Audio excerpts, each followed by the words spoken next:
예수 그리스도 이름으로 하나님 말씀 증거하겠습니다. 하나님 말씀 신명기 1장 9절에서 18절 말씀입니다. 신명기 1장 9절에서 18절 말씀입니다.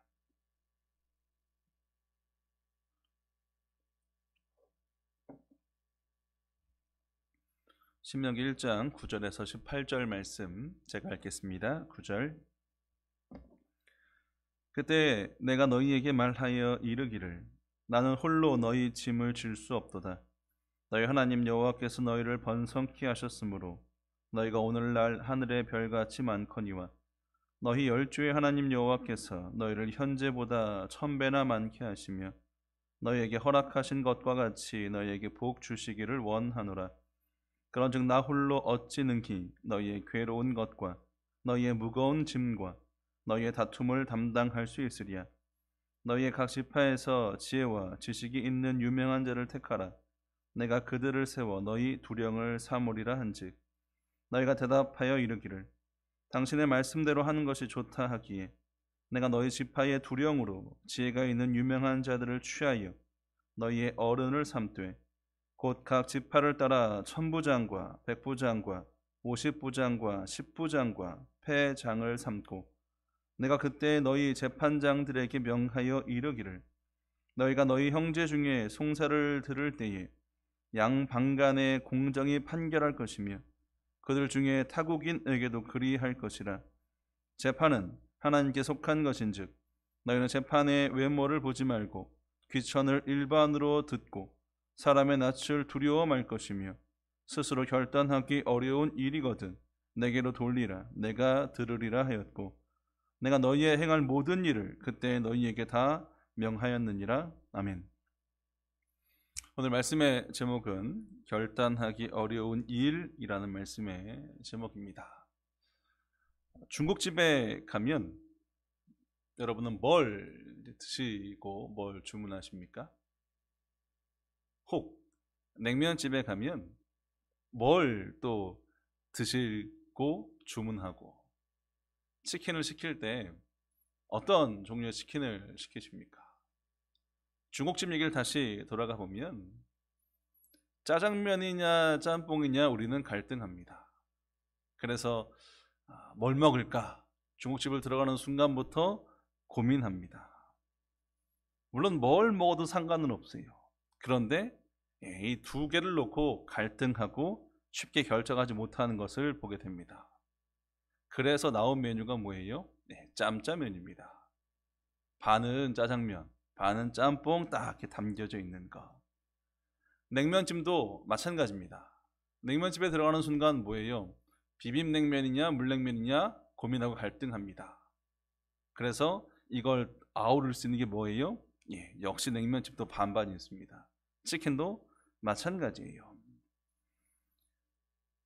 반반이라는 그 메뉴가 나오게 된 것, 결국 사람들이 쉽게 메뉴를 결정하지 못한다는 데 있다는 것입니다.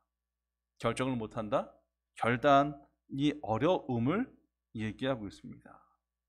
그럼 왜 사람들이 결정을 어려워할까? 아니, 결단하는 것을 어려워할까? 왜 결단하지 못할까? 그 이유를 생각해 보면 정말 이것이 나에게 간절하게 필요한 것인지 우리가 불명확하기 때문이에요.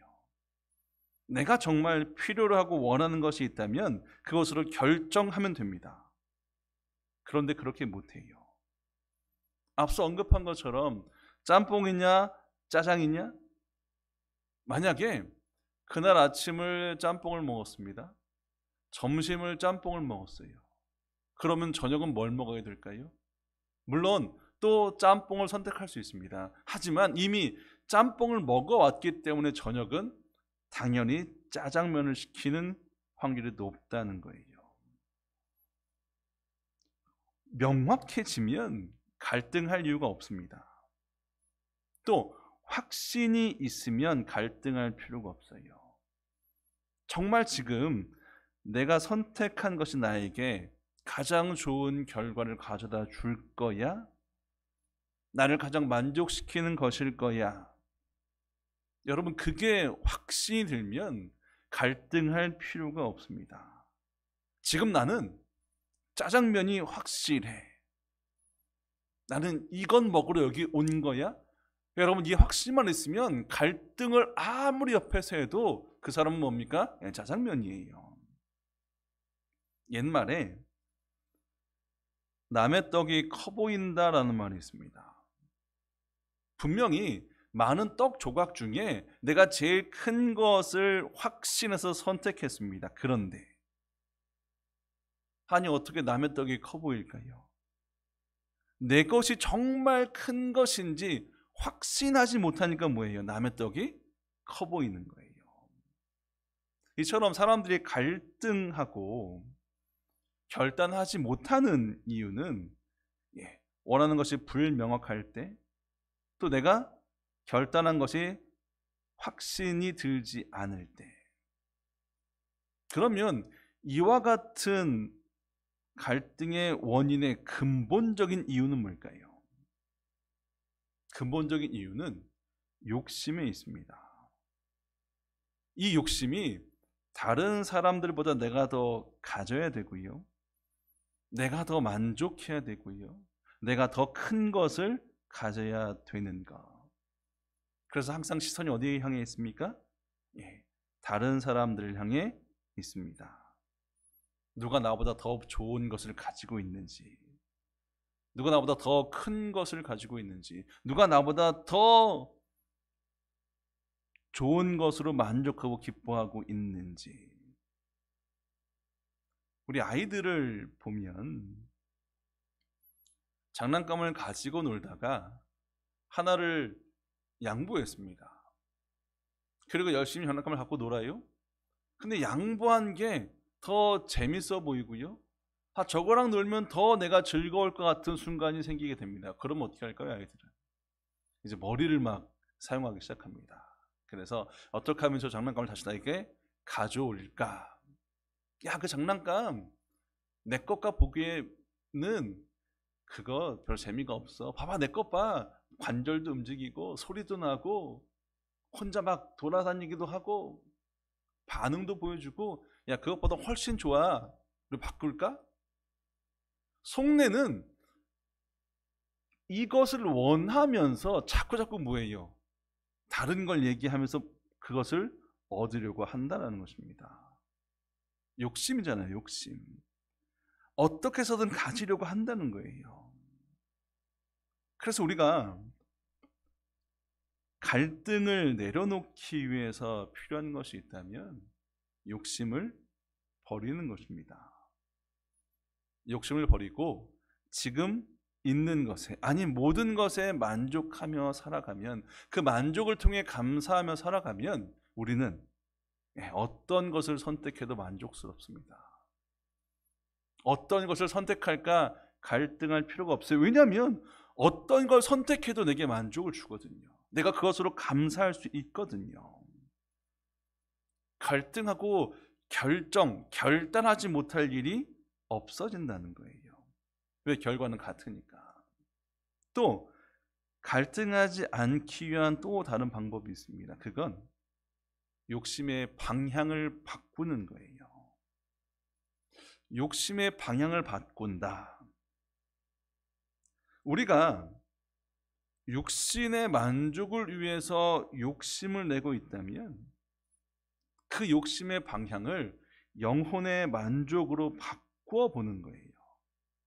떡이 어느 게 크고 작고, 장난감이 어느 게 재밌고 재미없고, 집이 크고 작고, 마시는 것을 먹고 안 먹고. 여러분, 대부분의 갈등과 대부분의 결정을 하지 못하는 건 육신의 만족 때문이에요. 그런데 이 방향을 영혼으로 돌려보자는 거예요. 내 영혼이 풍성해지기 위해서 찬송인가, 기도인가, 말씀인가, 봉사인가, 헌신인가, 섬김인가, 자꾸 우리의 영혼의 만족을 위해서 우리의 방향을 바꾸면, 여러분, 결국 어떤 것을 선택해도 결과는 뭐예요?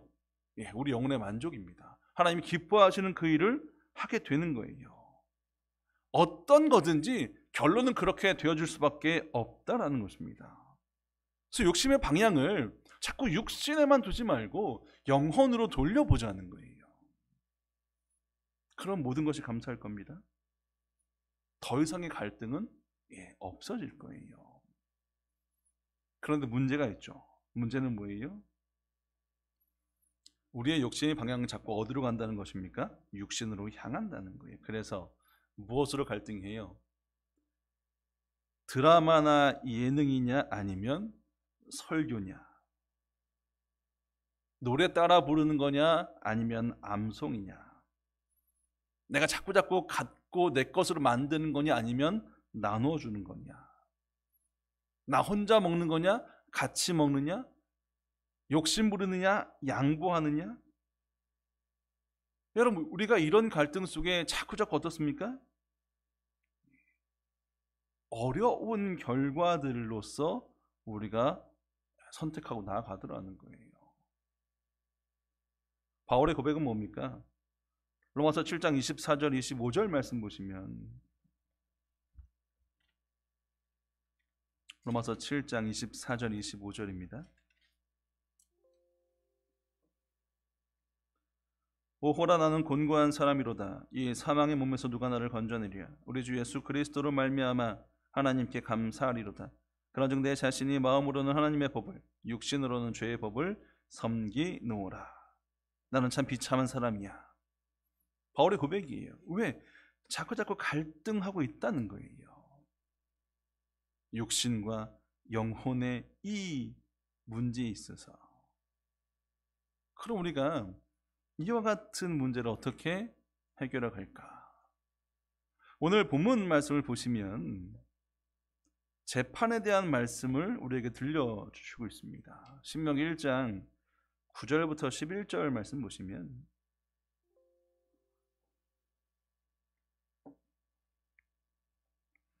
신명기 1장 9절에서 11절입니다.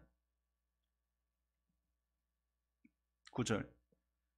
그때 내가 너희에게 말하여 이르기를, 나는 홀로 너희 짐을 질 수 없도다. 너희 하나님 여호와께서 너희를 번성케 하셨으므로 너희가 오늘날 하늘의 별같이 많거니와 너희 열조의 하나님 여호와께서 너희를 현재보다 1000배나 많게 하시며 너희에게 허락하신 것과 같이 너희에게 복 주시기를 원하노라. 이스라엘 백성이 하나님의 축복과 은혜로 그 수가 많아졌습니다. 그 수가 엄청 증가됐어요. 이제 그 많은 사람들을 모세 혼자 담당할 수가 없는 상황에 이르게 됐습니다. 그래서 어떻게 해요? 그래서 두령들을 뽑고요, 그들에 의해서 사람들을 관리하기 시작합니다. 15절 보시면, 내가 너희 지파의 두령으로 지혜가 있는 유명한 자들을 취하여 너희의 어른을 삼되 곧 각 지파를 따라 천부장과 백부장과 50부장과 10부장과 제패장을 삼고. 16절.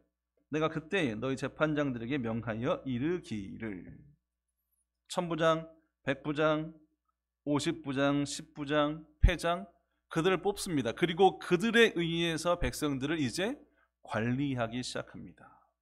재판한다고 표현하잖아요, 오늘 말씀에. 그들의 문제들, 이런저런 문제들이 많이 있었습니다. 그것을 뭐예요? 선발된 두령들을 통해서 판단하게 한다는 거예요.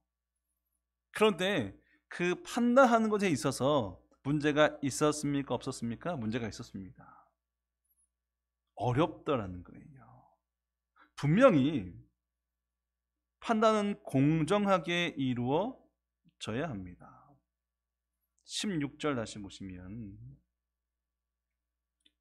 내가 그때에 너희 재판장들에게 명하여 이르기를, 너희가 너희 형제 중에 송사를 들을 때에 양방 간에 공정히 판결할 것이며 그들 중에 타국인에게도 그리할 것이라. 두령들을 뽑아놓고 그들로 하여금 판단할 때 공정하게 할 것을 이야기합니다. 쌍방 간에 문제없이 정말 공정하게 그 결과를 이끌어낼 것을 얘기하고 있습니다. 그런데 이야기를 듣는 과정에서 뭐예요? 해결하지 못할 문제들도 생기더라는 것입니다. 아니, 재판하는 그 재판관이 판단하기에 너무나 애매한 일들이 생기더라는 거예요. 누가 옳은지, 누가 그른지 이것에 대한 판단이 애매모호해지는 일이 발생하게 됩니다. 그러면 판단을 못하는 거예요. 여러분, 이 상황에서 그들이 할 수 있는 방법은 뭘까요? 가장 편한 건 직접 물어보는 거예요. 누구한테? 이러한 사례를 겪은 사람들에게, 이러한 판단의 자리를 경험한 이들에게 그들의 경험을 통해서 어떻게 해야 됩니까? 물어보는 거. 앞서 우리 짜장면과 짬뽕 얘기했잖아요. 식당에 갔습니다. 이제 뭘 먹을지 고민해요? 근데 이 고민을 해결할 수 있는 길은 여기에 방문했던 사람한테 물어보는 거예요. 같이 간 사람들 중에 여기 왔었던 사람이 있으면 물어보죠. 뭐가 맛있습니까? 대답해 줄 거예요. 아, 제가 먹어보니까 짜장면이 더 맛있습니다. 아, 그래, 짜장면을 선택해야겠다. 그런데 옆에 있는 사람이, 아, 저도 와봤는데요, 저는 짜장면보다는 짬뽕이 더 낫던데요. 이제 혼란스러워집니다. 나는 뭘 먹어야 되지? 이 사람은 짜장면, 이 사람은 짬뽕. 그러면 결국 나는 무엇을 선택해야 될까? 다시 혼돈에 빠지고요, 다시 갈등의 자리에 빠지게 됩니다. 왜? 앞서 얘기한 것처럼 사람은 불명확하고요, 확신이 없기에 계속 갈등하거든요. 지금 딱 그 상황인 거예요.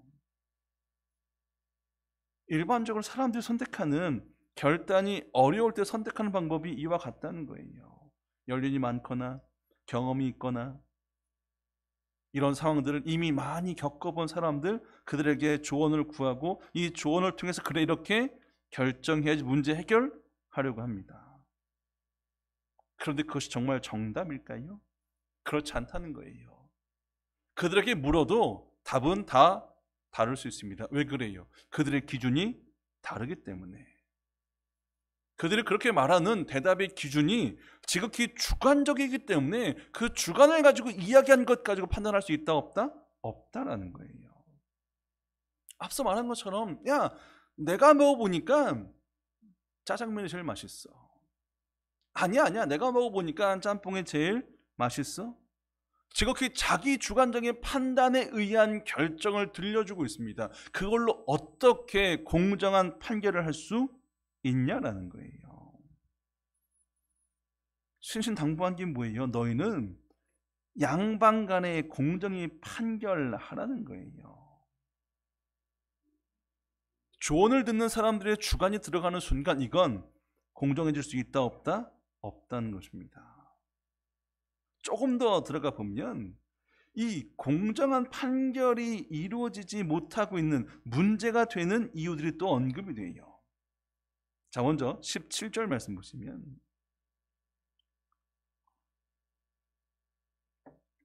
17절입니다. 재판은 하나님께 속한 것인즉 너희는 재판의 외모를 보지 말고 귀천을 일반으로 듣고 사람의 낯을 두려워 말 것이며 스스로 결단하기 어려운 일이거든 내게로 돌리라, 내가 들으리라 하였고. 오늘 말씀을 통해 재판은 이렇게 해야 돼, 그 기준을 말씀하고 있습니다. 기준이 뭐예요? 재판은 하나님께 속한 것이라는 거예요. 공정하지 않게 되는 이유는 재판이 하나님께 속한 것이 아니라 나에게 속한 것이라고 생각하고 여기면 그 재판은 공정해질 수 없습니다. 아니, 그 판단은 공정해질 수 없다라는 거예요. 여러분, 일반적으로 재판의 기준은 법에 있습니다. 그래서 재판을 할 때 법리적인 다툼으로 그 재판을 진행하고 이루어져요. 그 말은 법으로서 그 재판의 판결이 어떻게 나는지를 다툰다는 거예요. 그러니까 법으로 놓고 봐야 된다는 것입니다. 아무리 감정적으로 호소하고요, 아무리 윤리적으로 강하게 주장이 돼도 결국은 판결은 무엇을 근거로 한 거다? 법을 근거로 한 거다. 그럼 그 법이 지금 어디에 있습니까? 하나님께 있다라는 거예요. 그 말은 이 판결이 문제가 된다, 어떻게 될지 모르겠다, 그러면 그 답을 누구한테 찾으라고요? 하나님께 찾으라는 것입니다. 하나님의 법의 기준으로 재판을 바라보고 판단하라는 거예요. 이게 흔들리면, 이게 나의 기준으로 돌아오게 되면 이제 문제는 어떻게 판결하지? 예, 이 것으로 되어진다라는 거예요. 17절에 무엇을 말하고 있냐면, 너희는 재판을 외모를 보지 말고 귀천을 일반으로 듣고 사람의 낯을 두려워 말 것이며. 지금 재판이 어떻게 진행되고 있습니까? 사람들이 외모를 보고 따지더라는 거예요. 귀천, 빈부를 놓고 바라보며 따지더라는 것입니다. 때로는 이 사람의 두려움, 나에게 무서운 사람이면 그걸 놓고 이 재판을 바라보고 있더라는 거예요. 그러니까 외적인 것으로 이 재판을 바라보니 판단이 어떻게 될까요? 공정할까요? 공정해지지 않습니다. 명확한 답이 나올 수 없다라는 거예요. 명확히 답이 나오려면 결국 이건 하나님께 속한 것이라 믿고 그 말씀을 근거로 판단하는 것, 여러분, 그러면 명확해집니다. 우리 17절에 다시 보시면 외모를 보지 말라라는 말씀이 있어요. 외모를 보지 말라, 어떤 의미일까요? 재판을 하는데 딱 재판장에 온 두 사람 중에 한 명이 나와 친분이 있습니다.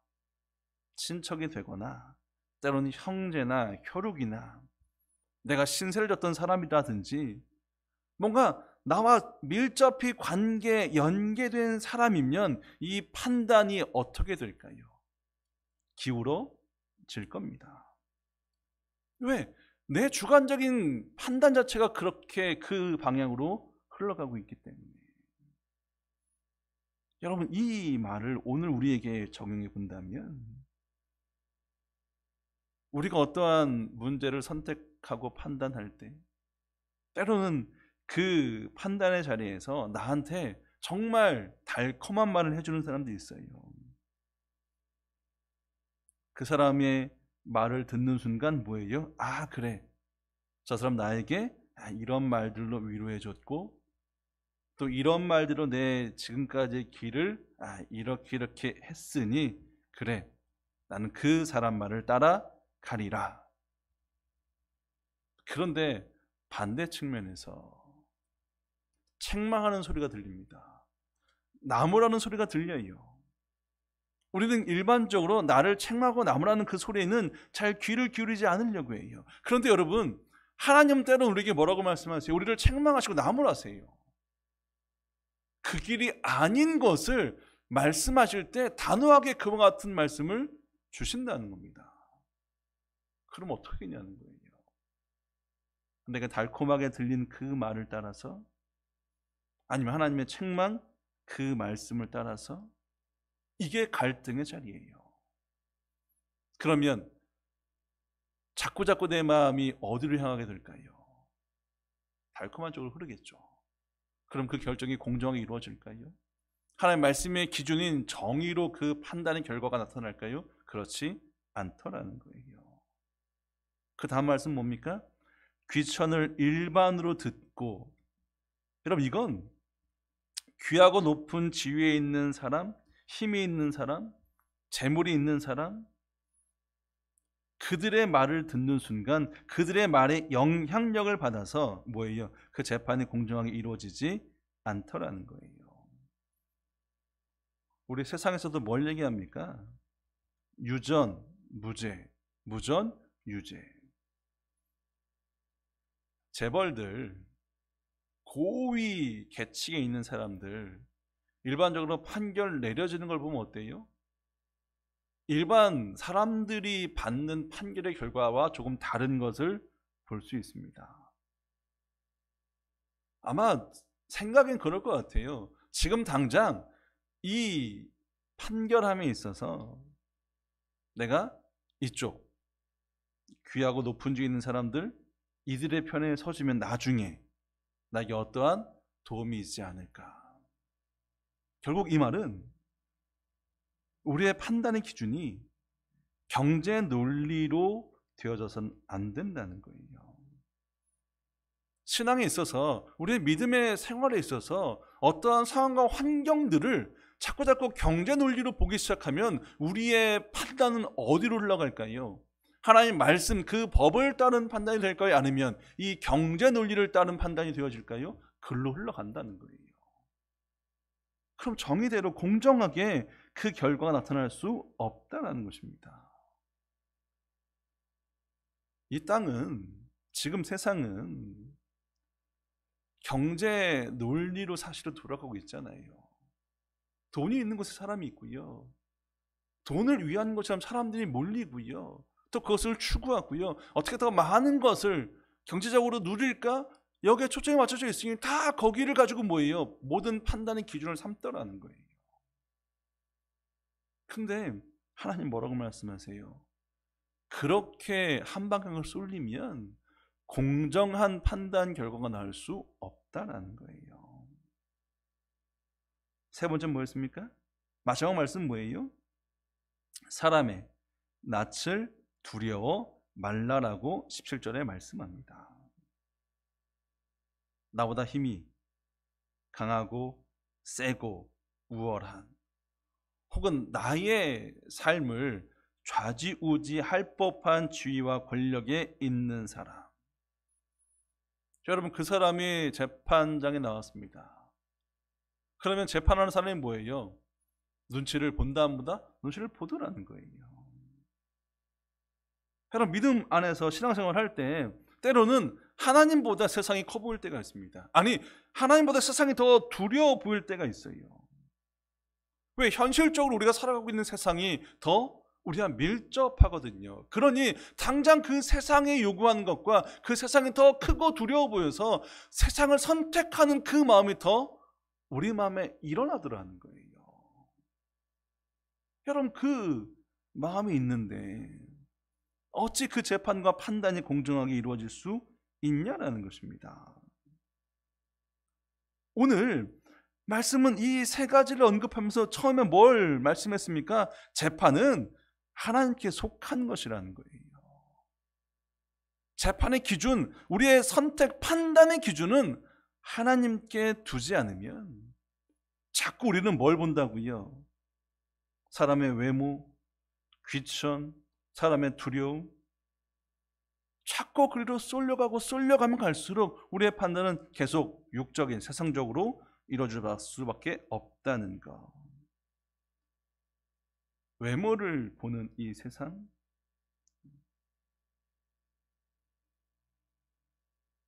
그러면 이러한 상황 속에서 우리가 어떻게 해야 하는가? 여러분, 이 질문을 우리는 뒤집어 봐야 됩니다. 우리는 어떻게 해야 되는가? 여러분, 이렇게 질문을 접근하는 것이 아니라 하나님이라면 어떻게 하실까? 여러분, 이와 같은 판단의 자리에 하나님이 계신다면 하나님은 어떻게 하실 거라고 생각되세요? 하나님은 외모를 보세요? 중심을 보세요? 하나님은 중심을 보시고 판단하신다. 사무엘상 16장 말씀을 보시면 하나님은 이스라엘의 초대 왕으로 사울을 왕으로 세우십니다. 그런데 사울은 하나님 말씀에 불순종합니다. 하나님은 사울을 이제 내려놓게 하시고 새로운 왕을 세우시려고 하셨어요. 자, 새로운 왕을 세우기 위해서 사무엘을 이새의 집에 보냅니다. 왕이 될 후보들이 한 명 한 명씩 나오는데 이때 사무엘은 결단할 수가 없었어요. 아니, 결단하지 못합니다. 그런데 그때 하나님이 말씀하세요. 사무엘상 16장 6절 7절입니다. 사무엘상 16장 6절 7절입니다.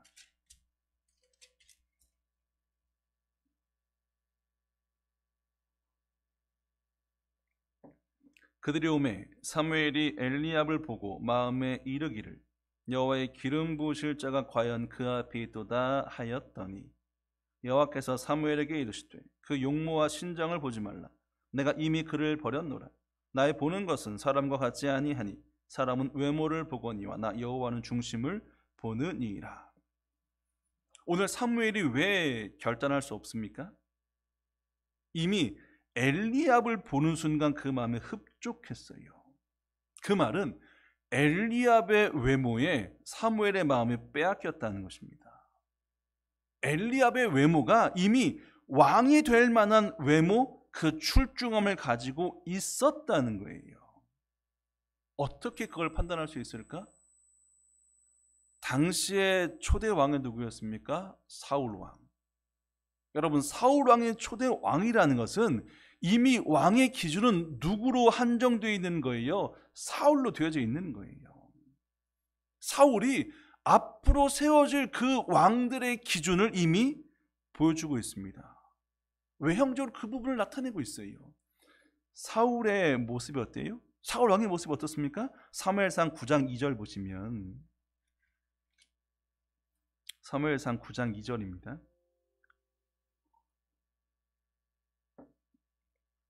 사무엘상 9장 2절. 기스의 아들이 있으니 그 이름은 사울이요 준수한 소년이라. 이스라엘 자손 중에 그보다 더 준수한 자가 없고 키는 모든 백성보다 어깨 위는 더 하더라. 사울 왕의 모습은 준수했습니다.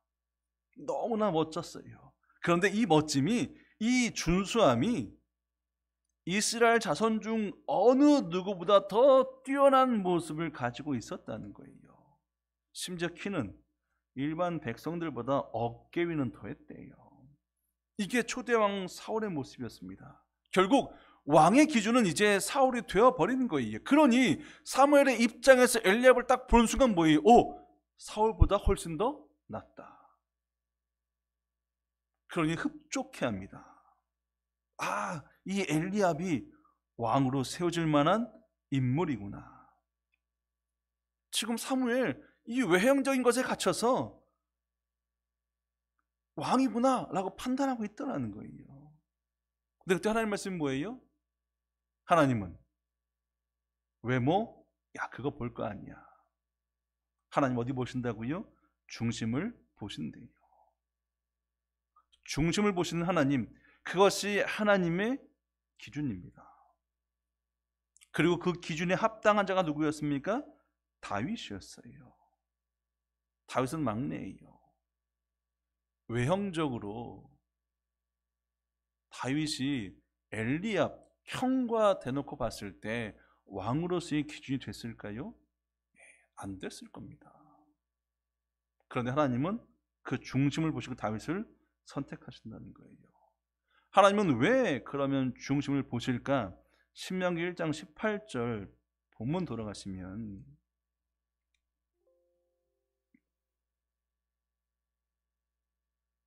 신명기 1장 18절. 내가 너희의 행할 모든 일을 그때 너희에게 다 명하였느니라.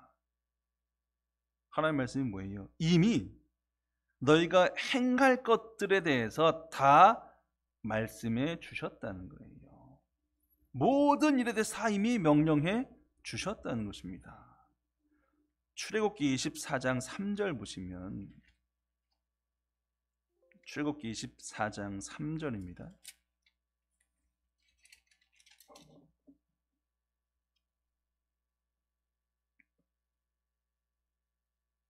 출애굽기 24장 3절.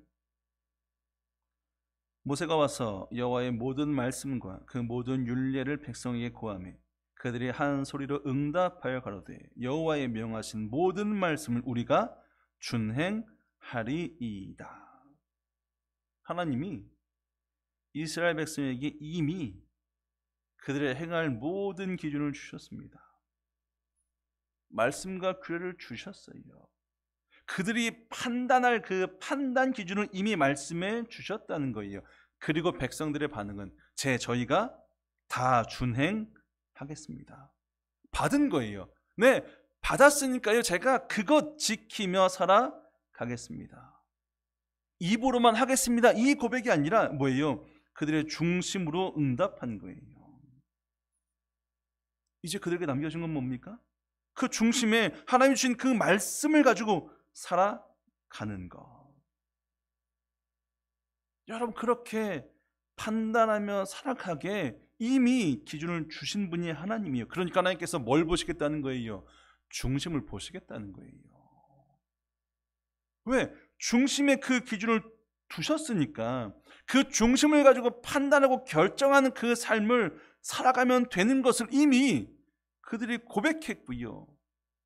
또 그들은 그렇게 살아가는 하나님의 자녀들, 백성이었다는 것입니다. 여러분, 말씀이 중심에서 움직이고 그것이 기준이 되어 살아간다면 판단하는 기준 자체가 뭐예요? 하나님 말씀이니 당연히 어떻게 그 판단이 되어집니까? 공정하게 판단이 이루어지는 거죠. 공정하지 않을 수 없는 거예요. 정의롭지 않을 수 없다는 것입니다. 어떤 걸 선택할까 갈등할 필요가 없다는 거예요. 왜? 기준이 이미 말씀 우리 중심 안에 들어와 있잖아요. 무슨 갈등을 할 수 있습니까? 갈등할 수 없어요. 왜? 기준 그대로 선택하고 가면 되거든요. 하나님 그래서 뭘 보시겠다고요? 그래서 중심 보시겠다는 거예요. 이사야 11장 3절부터 5절 말씀 보시면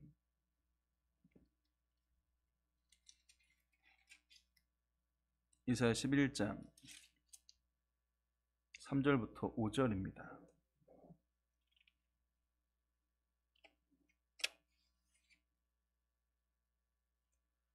이사야 11장 3절부터 5절.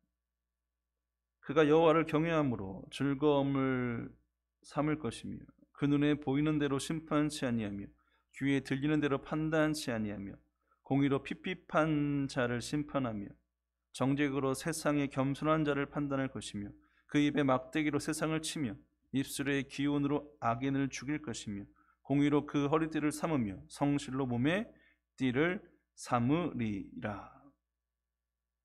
하나님 어떻게 판단하세요? 하나님은 눈에 보이는 대로 아닙니다. 귀에 들리는 대로 아니에요. 공의와 정직으로 판단하세요. 하나님이 판단하시는 모습이에요.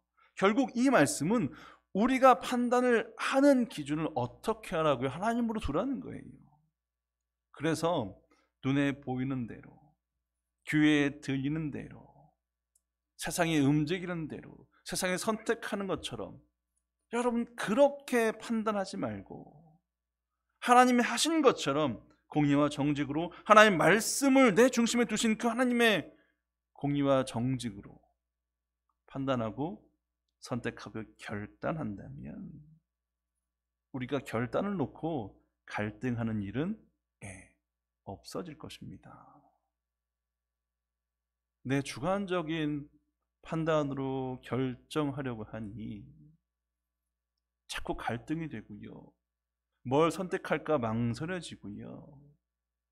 그냥 주저주저 하면서 아무것도 하지 못하는, 결국은 육을 만족시키기 위해서 결국은 세상 사람들은 이야기하는 것, 그것 판단하고 그것 쫓아가는, 여러분 그와 같은 인생이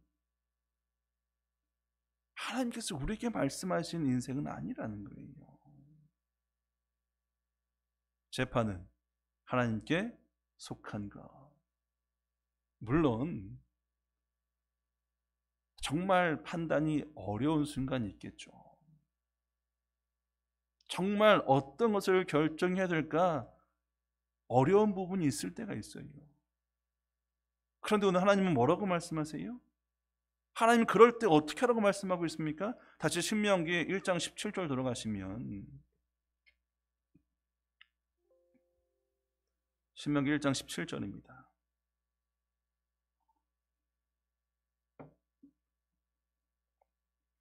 재판은 하나님께 속한 것인즉 너희는 재판의 외모를 보지 말고 귀천을 일반으로 듣고 사람의 낯을 두려워 말 것이며 스스로 결단하기 어려운 일이 있거든 내게로 돌리라. 내가 들으리라 하였고, 하나님은 정말 안 되는 문제가 있다면 말하라는 거예요. 말하라는 것입니다. 말하면 어떻게 하겠다는 거예요?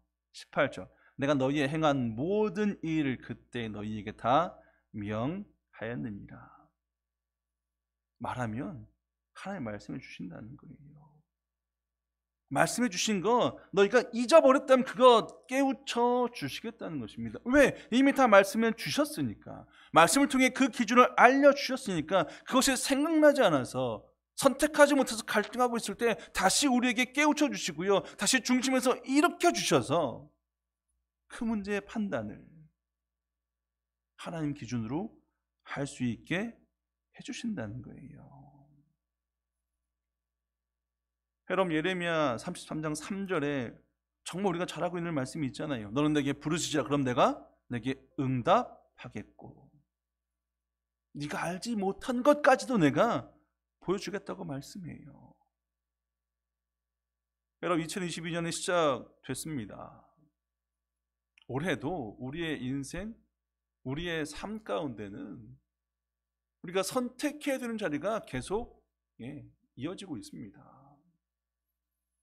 그 선택의 자리에서 어떤 것을 판단할지 여러분 그것이 어찌 보면 우리 인생에 계속 반복되는 일들이에요. 어떤 기준으로 판단하시겠습니까? 어떤 기준으로 선택하시겠습니까? 하나님께 속한 것임을 믿으시고 우리 중심에 두시신 하나님 말씀을 기준 삼아서 그 선택을 하나님 편에서 해나간다면 여러분 우리가 갈등해야 되는 그 시간이 점점 줄어들 것이고요. 우리가 선택해야 되는 방향이 점점 더 선명해져서 정말 하나님께서 우리에게 원하시는 그 공의와 정의로 선택하는 하나님 백성으로서 선택된 그 길을 걸어갈 수 있게 될 것임을 여러분 꼭 기억하길 원합니다. 여러분 신앙생활 하면서 참 많은 갈등들이 있잖아요. 앞서 언급했던 것처럼 짜장면, 짬뽕 이건 정말 사소한 갈등입니다. 뭘 해도 상관없는 거예요. 하지만 우리의 믿음의 길에 있어서 정말 절대적으로 정말 중요한 선택의 자리가 놓여 있을 그때에 우리가 어떻게 선택하고 어떻게 결정하여 그 길을 계속 이어갈 것인지 하나님께 묻는, 하나님께 구하는 분명 하나님께서 그 답을 주실 것입니다. 여러분 그렇게 우리가 하나하나 하나님 편에서 선택하고 결정해서 나아간다면 여러분 그 삶은 정말 하나님이 기뻐하시는 삶으로 되어질 거고요. 하나님이 기뻐하시는 그 결과를 우리가 누리며 살아갈 수 있게 될 것입니다. 갈등 이제는 그 단계를 넘어서서 말씀으로 선택하여 하나님의 뜻이 우리 인생에 펼쳐지는 여러분 2022년도는 그렇게 하나님 편에서 더 열심히 살아가는 하나님께 더 기쁨이 되는 귀한 삶 사시기 위해 하나님께 묻고 하나님께 그 길을 찾고 하나님의 말씀으로 살아가는 저 여러분 되길 주님의 이름으로 축원드립니다. 묵도하시겠습니다. 할렐루야. 아멘. 찬양을 생략하고요. 함께 기도하시겠습니다. 말씀 기억하시면서 기도하시겠고요. 항상 기도하고 있습니다. 우리 코로나19 상황 속에서 하나님께서 우리를 기억하시고 또 우리를 보호하셔서 평안 가운데 이끄실 것을 믿고 또 이루어 주실 것을 믿음으로 기도하길 원하고요. 성도님들을 생각하시면서 성도님들의 건강 리스토 같이 기도하길 원합니다. 기도하시겠습니다.